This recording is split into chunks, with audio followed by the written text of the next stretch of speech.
When I first started practicing, I had the impression that awakening, enlightenment, was an all or nothing affair. I was practicing in a Zen group, and I had this idea that you would practice and practice and practice, and after 10 years, fireworks would go off, and voila, you would be enlightened. And I think that is how many people think of awakening. However, that is not what the Buddha taught. His earliest teachings, the ones he gave in the first years after his awakening, are called the gradual path. This is a training. It's like being an athlete. You start out with a certain skill set and conditioning, then you start a program. You lift weights, you eat a healthy diet, you practice specific skills. I read once that to be a major league shortstop, you must master 16 skills.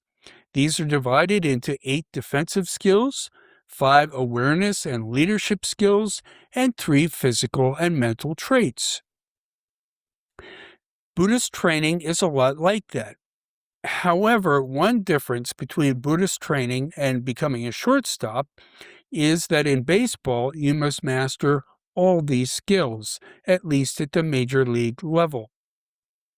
However, in Buddhism, there are different paths to awakening. You do not have to master everything the Buddha taught. In fact, you won't. You will connect with something in the Dharma, and that will be your path to awakening. I know 2 people who attained awakening through the practice of metta. The Buddha's chief lay disciple, Anathapindika, became a stream enterer through the practice of generosity. There are the 3 characteristics, or as Ajahn Jeff puts it, the 3 perceptions, or it may be non-self, dependent co-arising, karma. It doesn't stop there. In one place in the canon, the Buddha describes the, quote, wings to awakening, unquote. It's a list of lists. You can see them in the split screen. The master list includes the 4 foundations of mindfulness, the 4 right exertions, which is the 6th path factor, the 4 bases of power, the 5 faculties, the 5 strengths, the 7 factors of enlightenment, and the Noble Eightfold Path. Imagine that Nibbana is a circular room with many doors. You do not have to open all the doors. You just have to open one of them. We all have different temperaments, and we all connect to the Dhamma in different ways. Having said that, to attain the different levels or stages of awakening, there are certain impediments that must be overcome. These impediments are called fetters. The Pāli word is samyojana. It literally means to yoke or to bind. Fetters are personality traits that bind us to samsara and the cycles of rebirth. To be sure, the word fetter is used in different ways in the Pāli Canon, so do not be confused if you see it used in another way. The Buddha lists the 10 fetters in the Anguttara Nikaya in the Book of Tens, in a sutta called, not surprisingly, Fetters. Quote, Bhikkhus, there are these 10 fetters. What 10? The 5 lower fetters and the 5 higher fetters. And what are the 5 lower fetters? Personal existence view, doubt, wrong grasp of behavior and observances, sensual desire, and ill will. These are the 5 lower fetters. And what are the 5 higher fetters? Lust for form, lust for the formless, conceit, restlessness, and ignorance. These are the 5 higher fetters. These bhikkhus are the 10 fetters. That's Anguttara Nikaya 10.13. So in order to fully awaken, one must overcome these 10 fetters. Let me pause here and make some basic comments about the Buddha's teaching. I've been told many things over the years that did not make any sense to me at the time. And the reason for that is simple. They don't make any sense. I just described, for example, the stages of awakening as attainments. They are goals. But I've had teachers who say that there are no goals and there are no attainments. But the Buddha used these terms repeatedly. Of course there are goals. Of course there are attainments. What would be the point if there were not? I've also been told that I'm already enlightened. No, I'm not. If I were enlightened, I would not suffer. Okay, back to our regularly scheduled program. So, how do we get to a full awakening? According to the Buddha's teaching, we attain a full awakening by going through 4 stages, and these stages are usually defined in terms of overcoming certain fetters. The first stage of awakening, the one in which most of us are interested, is called stream entry. In Pali, the word is sotapanna. That's Sotapanna, sotapanna. Before I go on to discuss these stages, let me say that you may not necessarily go through all of them. There are many cases in Buddhist practice where there are stages. For example, there is the practice of jhana, Jhana. Jhana is samadhi, the 8th path factor. The usual definition of jhana is that there are 4 of them, but you may not experience all of them. Some people are known to experience only 3 of the 4 jhanas, 1, 2, and 4. The Visuddhimagga, the Theravadan work whose name translates to the path to purification, lists 5 jhanas. So these are not like steps on a ladder. This is true for awakening as well. Some people jump right to full awakening. For others, there may be no stage 2 or 3 or even 1. So in all cases, it is useful to let your own practice and your own experience be your guide. Trust your own judgment and observations. So using the formula of the fetters, the stream enterer overcomes the first 3 fetters. 1. Belief in a permanent, unchanging self. This is non-self. I have given a talk on non-self. The text of that talk and a YouTube video of it are online. Working with non-self is incredibly liberating. There is a sense of freedom. When you begin to see yourself as something dynamic and fluid, it is like body surfing instead of standing before the waves as they pound you. 2. Skeptical doubt. This is doubt in the Dharma and the Buddha. In particular, it is belief in the Buddha's awakening. It is sometimes called confirmed confidence. It is not an opinion. You see it for yourself. One of the things that I love about Buddhism is that it is not a belief system or a philosophy or even a religion. The Dhamma isn't something you believe. It's something you discover. Let me repeat that. It is something you discover. The Buddha gave us a roadmap, and that is his discourses as found in the Pāli Canon. It is a treasure map. Enlightenment is the treasure.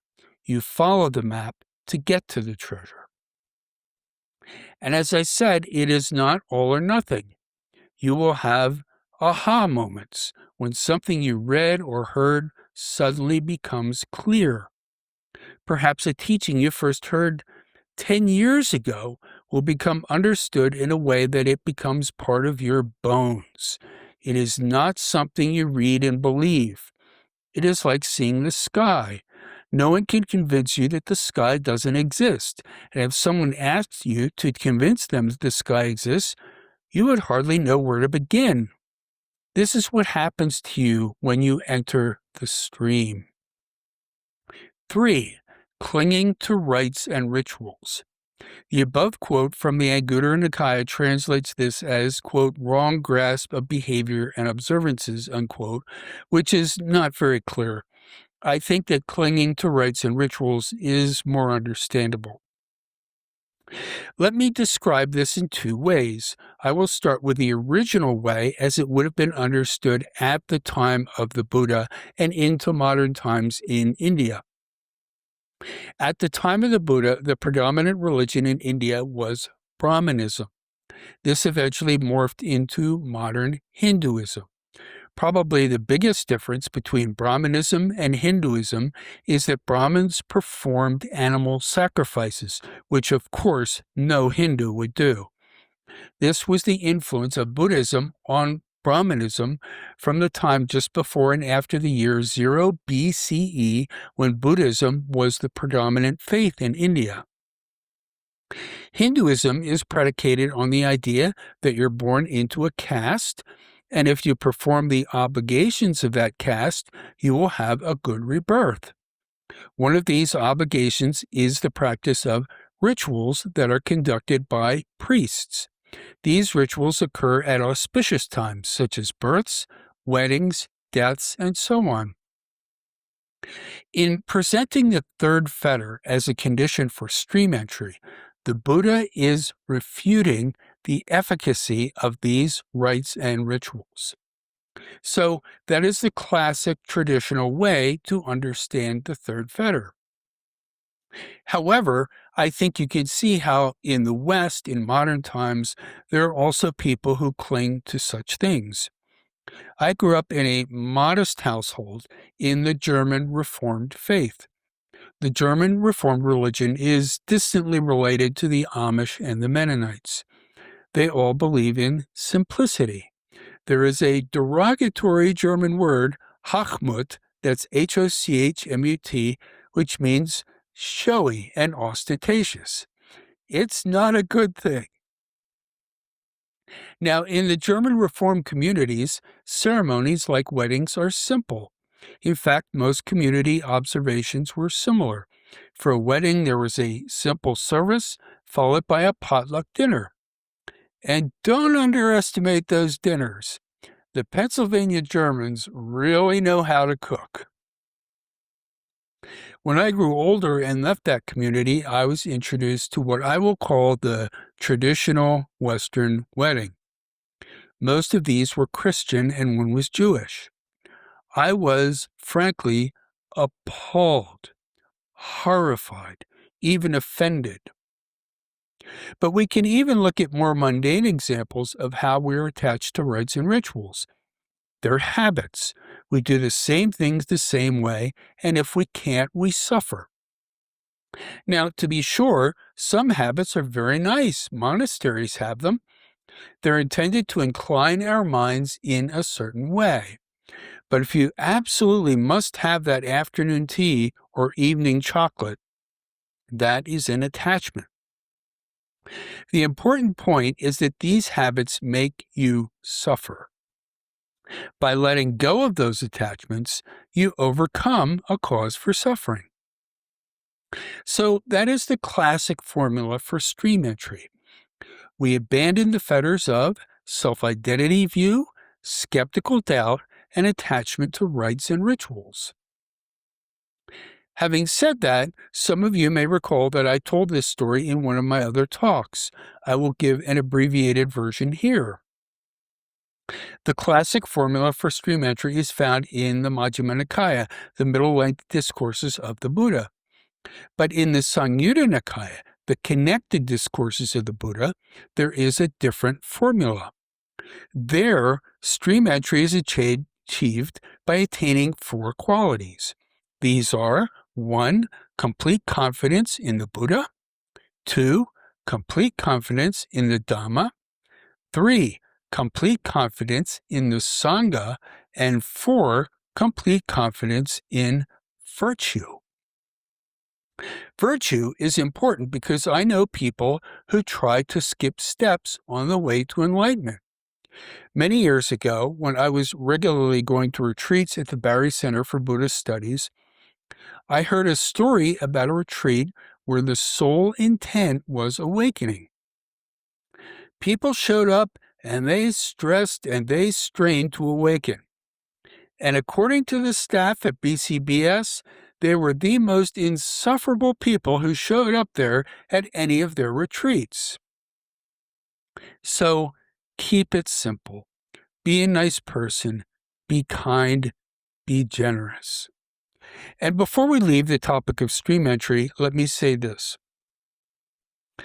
You may occasionally wonder if a teacher or someone you know is a stream enterer. You may even be tempted to ask them. Now, there's a monastic rule against discussing such attainments. That is a good rule. Being a this or that, and certainly being attached to being a this or a that, is a problem. It is a source of attachment and pride, and those are both hindrances. The important question isn't what you have attained, but what you still have left to do. The second thing I will say is that I have read accounts of people who claim to have attained stream entry. After reading those accounts, I concluded that if someone claims to be a stream enterer, it is almost a surefire guarantee that they are not. I was at a retreat many years ago with Lama Surya Das. Some of you may know him or know about him. At that retreat, he said point blank that he was fully enlightened. I didn't think much about it at the time. Years later, I discovered that Surya Das had committed numerous acts of sexual misconduct, coercing his female students into having sex with him. He was married, and eventually his wife divorced him because of his infidelity. He was a member of a group of Tibetan Buddhist teachers who expelled him because of his behavior. As you will see in the next two stages of awakening, it's not possible to even have a desire for sex and be enlightened. So beware of people making such claims. And if you are an arahant, someone who is fully awakened, you wouldn't say that anyway. It's not how you think. Okay, continuing with the stages of awakening. The Buddha's definitions of the stages of awakening are defined in terms of rebirth. A stream enterer will become enlightened in no more than 7 lifetimes. These lifetimes can be either in the human realm or one of the Deva realms. A stream enterer will also not be reborn into one of the lower 3 realms, that is, the hell realms, the hungry ghost realm, or the animal realm. You won't be a coyote or a rattlesnake. That's pretty good. Just to make sure you don't think I'm making this up, here is a passage from the Alagadupama Sutta, which is Majjhima Nikaya Sutta 22. Quote, "Those monks who have abandoned the first 3 fetters are all stream winners, certain, never again destined for the lower realms, headed for self-awakening. This is how the Dhamma, well proclaimed by me, is clear, open, evident, stripped of rags." That's Majjhima Nikaya 22.45. And this is from Samyutta Nikaya 13.1. Quote, "So too, bhikkhus, for a noble disciple, a person accomplished in view who has made the breakthrough to stream entry, the suffering that has been destroyed and eliminated is more, while that which remains is trifling. The latter does not amount to 100th part, or 1,000th part, or 100,000th part of the former massive suffering that has been destroyed and eliminated, as there is a maximum of 7 more lives. Of such great benefit, bhikkhus, is the breakthrough to the Dhamma. Of such great benefit is it to obtain the vision of the Dhamma." The next stage of awakening is called Sukatagami. This means once returning. A Sukatagami will be reborn in a sense realm no more than 1 time. The human realm is a sense realm, and there are also Deva realms that are sense realms. The sense realms are dominated by the 5 senses. And note that this does not mean that you will be reborn in a sense realm. It just means that you will be reborn no more than once in a sense realm. And that does not, of course, include the 3 lower realms. A once returner weakens the next 2 fetters, which are sense desire and ill will. It's funny to me that although the Buddha made the abandonment of sense desire a centerpiece of his teaching, you don't hear about it much in Buddhist circles. The Second Noble Truth, in fact, tells us that craving and clinging are the cause of our suffering. And what could be a more obvious example of craving and clinging than sense desire? The obvious reason we don't hear about sense desire much is that this isn't a very popular idea. People want an attractive sex partner. They want good food. They want to collect experiences, aka the famous bucket lists. Very few people want to accept that these are causes of suffering. The Buddha said this: with sensual desire as the cause, sensual pleasures as the source, sensual pleasures as the basis, the cause being simply sensual pleasures, kings quarrel with kings, nobles with nobles, Brahmins with Brahmins, householders with householders, mother quarrels with son, son with mother, father with son, son with father, brother quarrels with brother, brother with sister, sister with brother, friend with friend. And here, in their quarrels, brawls, and disputes, they attack each other with fists, clods, sticks, or knives, whereby they incur death or deadly suffering. Now this, too, is the danger in the case of sensual pleasures, a massive suffering here and now, the cause being simply sensual pleasures. It's Majjhima Nikaya 13.11. A high percentage, one report I read said 34% of women and 6% of men in the U.S. are murdered by people with whom they have had a romantic relationship. 62% of senior financial fraud is by family members. That's not exactly Hallmark material. Conversely, there are no crimes of dispassion. No one commits a violent act because they are serene. This is a radical change in view. From birth, we've been taught that the path to happiness is worldly desire. It's wealth, it's power, it's status, and most of us spend our lives chasing just those things. There is a story from the Canon that I quite love about the joy and peace that comes from abandoning these things. Thich Nhat Hanh used to love telling this story. It's the story of Bhatia.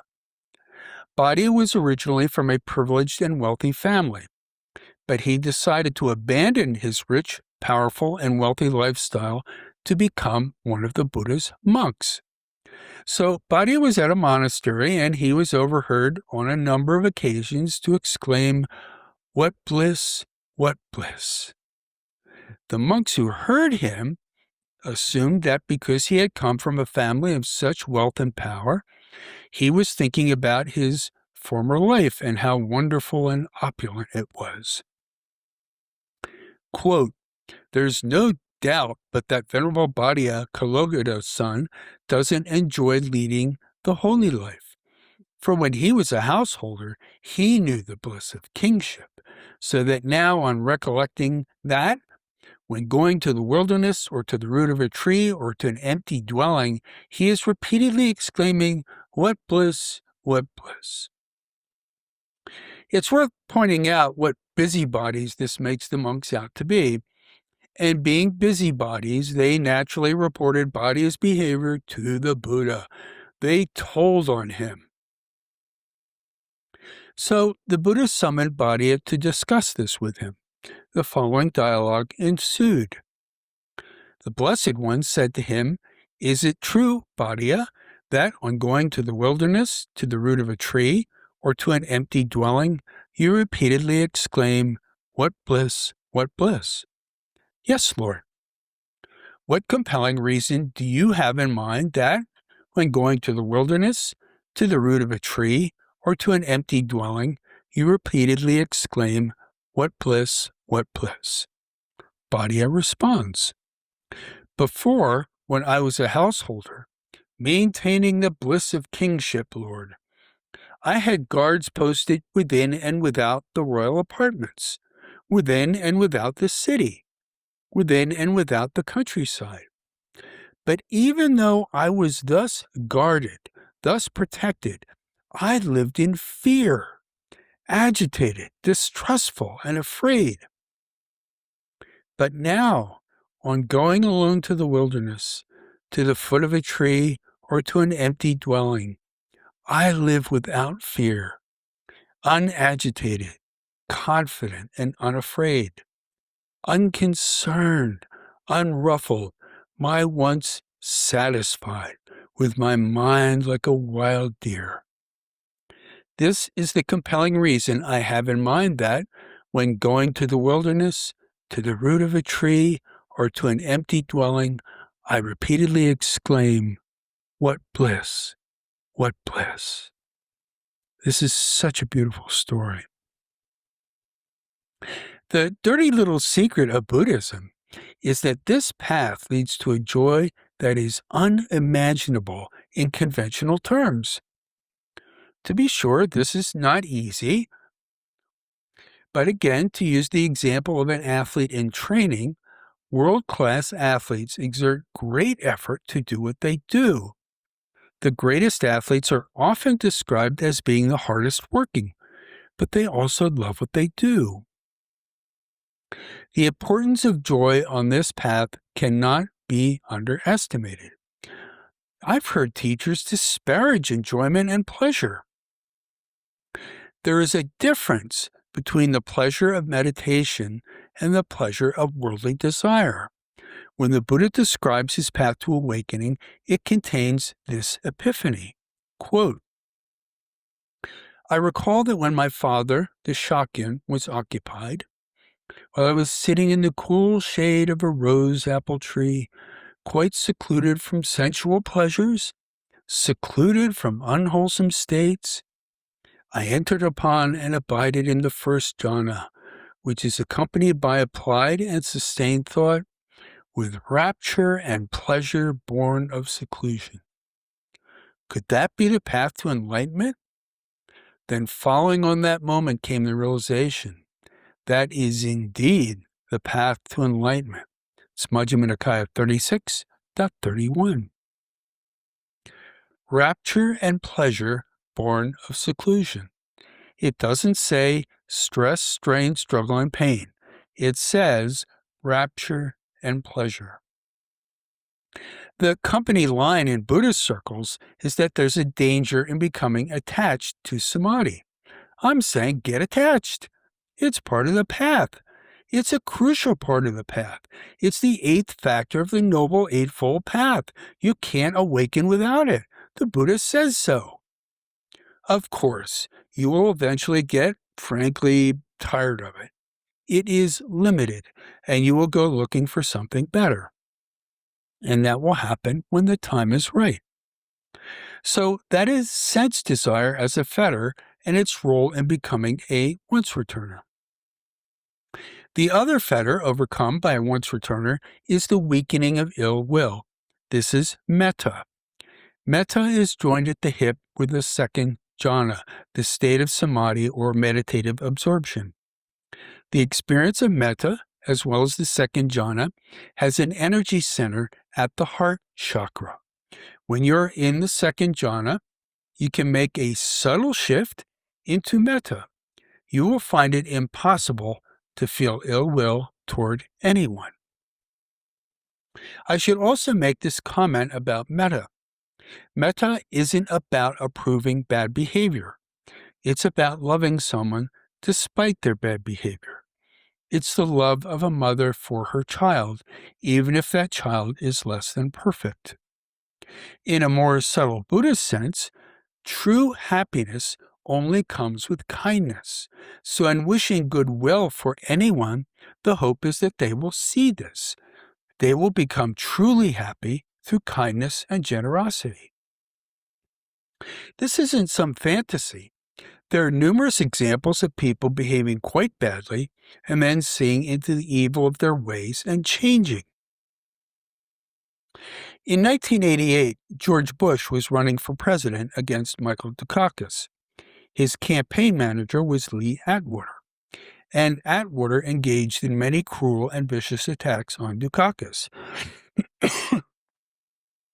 Later, Atwater got cancer, and in facing his death, he experienced remorse over these actions. Before he had died, he apologized to Dukakis for what he had done, and he used his remaining energy to raise money for charitable causes. In Buddhism, you never write anyone off. It's the reason that the one political issue on which Buddhists have held a firm position is opposition to the death penalty. As Ajahn Brahm says when he is asked how many times you should forgive someone, the answer is always the same: one more time. So that is the second stage of awakening, once returning, or Sukadagami. You have abandoned the first three fetters and greatly weakened the fourth and fifth fetters. You are nearly free from the shackles of worldly desire and ill will. From there, things get better. The third stage of awakening is Anagami. This means non-returner. In it, you fully abandon worldly desire and ill will. Non-returners will be reborn in one of the 5 highest Deva realms. These are called the pure abodes. And you will never be reborn in the human realm. There are all sorts of subtleties and complications to being reborn as a non-returner.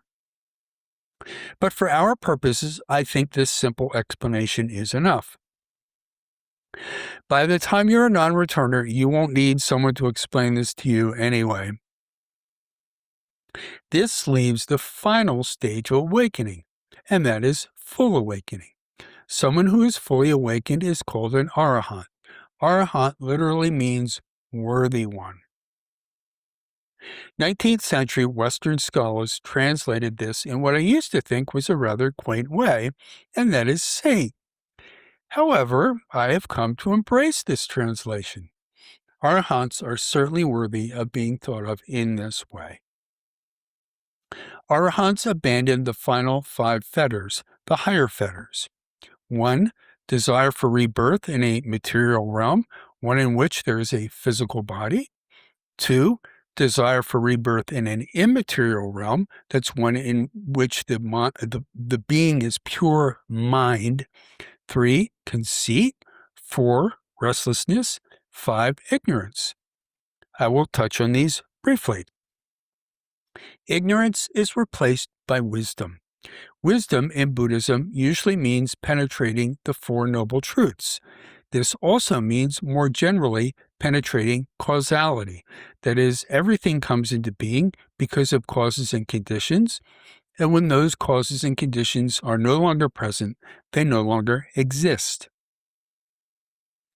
Restlessness is one I've always found intriguing. I'm guessing that you all experience restlessness in your meditation. And when I first heard that this won't disappear completely until I am fully awakened, I found this both heartening and disheartening. It's disheartening in that I will have to contend with restlessness until I am a saint. Bummer. The heartening fact is that when I do experience it, I am not alone. This is normal, and it's not going to go away anytime soon.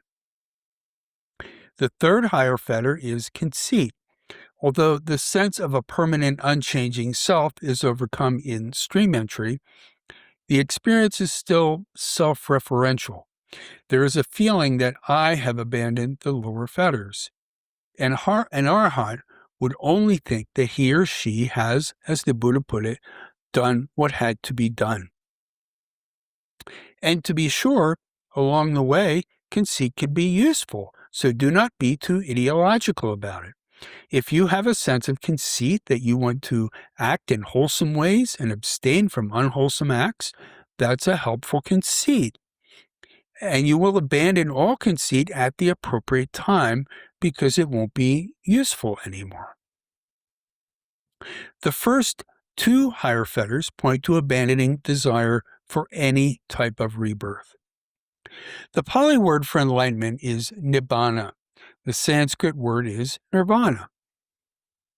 These words literally mean extinguish, as in extinguishing a flame. In India, at the time of the Buddha, they had this notion of fire and how it feeds on its fuel.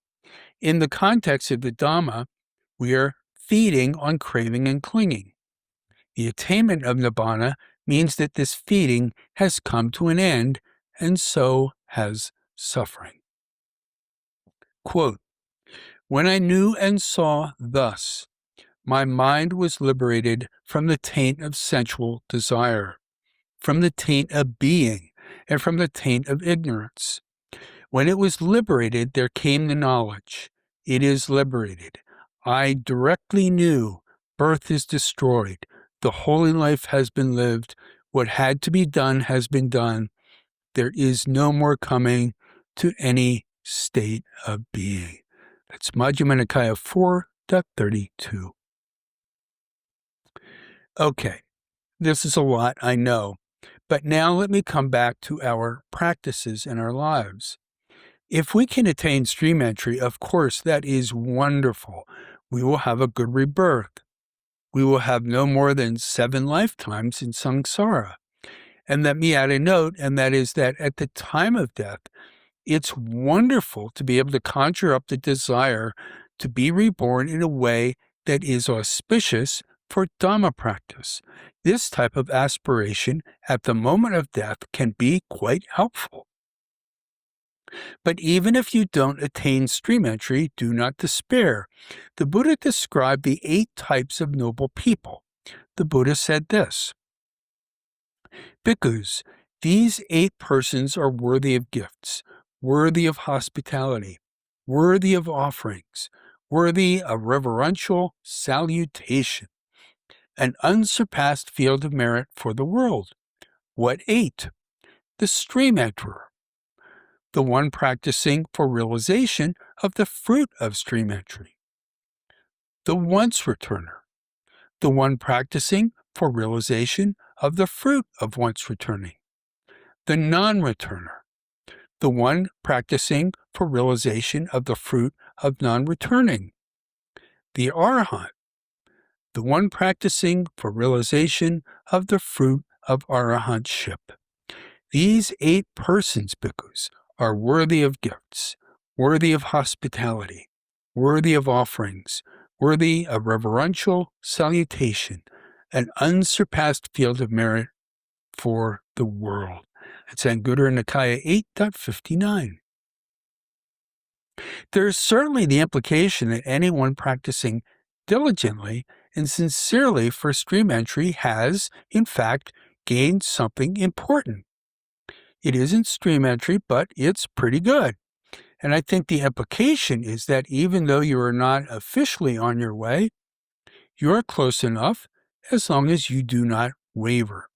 For those of you familiar with the Bardo Todol, the Tibetan Book of the Dead, that volume certainly gives this impression. Finally, let me say this. One of the reasons that I object to teaching that there are no goals and no attainments is that if you never make the aspiration to do something, you won't. Of course, you don't want to be like those insufferable people at BCBS. Don't turn it into a problem. When you go through the day, be the best person you can be. When you meditate, keep it simple. It's breath by breath. But in the back of your mind, there should always be the notion that there is this exquisite goal out there. And keeping this in mind should be a motivation for you to stay the course and not get complacent. So this is awakening. And don't think you can't do it. Of course you can. The Buddha was a human being. You are a human being. You have everything he had. You have a heart and a mind. You have his guidance in the Dharma. It's all spelled out for you. He didn't have that, but we do. He gave us a head start, a big one. So let me summarize. The first stage in awakening is stream entry. In stream entry, we overcome the first three fetters. These are 1, belief in a permanent, unchanging self; 2, skeptical doubt in the Buddha's teaching and his enlightenment; and 3, attachment to rites and rituals. And attaining stream entry means that you will have no more than 7 births in a sense realm. In the second stage of awakening, you will weaken sensual, worldly, desire, and ill will. This is a once-returner, which is Sukatagami in Pāli. A once-returner will have no more than 1 rebirth in a sense realm. The third stage of awakening is non-returner, which is Anagami in Pāli. A non-returner completely abandons sensual desire and ill will. They will have no more rebirths in the human realm. They will be reborn in one of the pure abodes, which are the 5 highest Deva realms. You can see the Buddhist cosmology in the split screen. The pure abodes are highlighted, as are the sense realms into which a stream enterer and a once-returner can be reborn. I've also italicized the Tusita heaven and the Tavatimsa heaven. These are destinations that are particularly common, if that's the right word, for those who have attained the first and second stages of awakening. The Buddha's birth mother, Maya Devi, and the Buddha's most prominent lay supporter, Anathapindika, were reborn in the Tusita heaven. The Buddha manifested in the Tusita heaven before being reborn and enlightened, and he is said to have ascended to the Tavatimsa heaven to teach the Dhamma. And then there is Nibbana, final release, final abandonment of all suffering. You enter the spiritual ether, the fabric of goodness that permeates all of existence and brings benefit to all beings. I will leave the final words to the Buddha. This is from Majjhima Nikaya 22.42. Quote, Bhikkhus, the Dhamma well proclaimed by me thus is clear, open, evident, and free of patchwork. In the Dhamma well proclaimed by me thus, which is clear, open, evident, and free of patchwork, there is no future round for manifestation in the case of those bhikkhus who are arahants with taints destroyed, who have lived the holy life, done what had to be done, laid down the burden, reached their own goal, destroyed the fetters of being, and are completely liberated through final knowledge. Thank you for the gift of your attention.